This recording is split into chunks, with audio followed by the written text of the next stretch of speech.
Мал чарбасын жана рыноктук колдоо долбоорунун алкагында Баткен областына 180 миллион сом бөлүнүп, анын алкагында жайыттарга жолдор салынып, пайдаланылбай калган жайыттар колдонулду. Мал чарбасын жакшыртууга багытталган иш-аракеттер жакшы натыйжа бере баштады.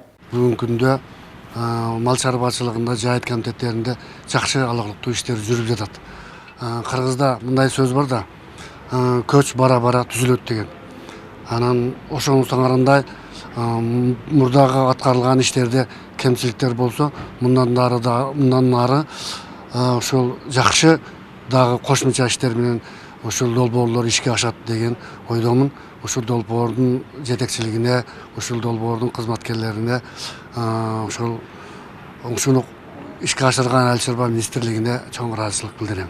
Мал чарбасын өнүктүрүүгө багытталган долбоор өлкөдө 5 жылдан бери иштеп келет. Максаты айыл чарба тармагынын негизги бөлүгүнүн бири болгон мал чарбасын өнүктүрүүгө жана анын сапатын арттырууга шарттарды жаратуу болуп саналат. Дагы бир жакшы жери, биз эгерде bundan bir 10-15 жыл мурда жайытты пайдаланганга чогулткан акчалар 8 миллион болсо, азыр биз мына 168 миллион сомго чейин жеткиздик да. Бул деген сөз ошол жайыт пайдалануучулардын пайдасына, ошол жайыттарды колдонууну эффективдүүлүгүн жогорулатышына жана ошол жайыт пайдалануучулардын жанагы техника менен камсыз алып атпайсыз техника, ошонун баары камсыз болуп, аларды кийинки иштей турган, мындан кийинки убактарда өнүгө турган жагына биз мындай көмөк көрсөттүк да. Мал чарбасын колдоо жана рынокту өнүктүрүү эки долбоору эми Ош, Баткен жана Жалал Абад областарында иш алып барат. Жалпысынан 400дөн ашуун айыл чарба техникалар, шаймандары жана жайыттардын жолдорун оңдоочу техникалар менен камсыздалат. Адистердин айтымында буларды жакшыртуу менен мал жандыктын сапаты да жакшырат. Долбоор аркылуу өнөктөштөрдүн көмөгү менен 39 миллион доллар каралган.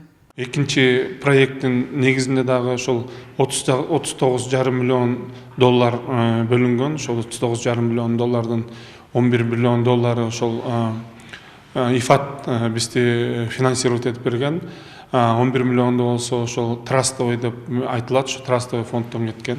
Негизгиси бул биздин проекттин жүрүшүнүн негизинде көптөгөн жайыт комитеттеринин иштерин, ошо жайыт комитеттеринин өзгөчөлүктөрүн негизинде болуп атат. 3 облустун адистери долбоордун ишин мындан ары дагы жүргүзүү үчүн Ош шаарында атайын талкуу өткөрүштү. Аталган долбоордун алкагында өлкө боюнча 190 долбоорго гранттар берилет. Ошондой эле мамлекеттик техникалык базалар чыңдалып, пайдаланылбай калган алыскы жайыттарга барууга жолдор салынат. Эске салсак, бул долбоор 2023 жылы аяктайт. Гүлжан Ачыматова, Бектур Калыбек уулу, Ош шаары.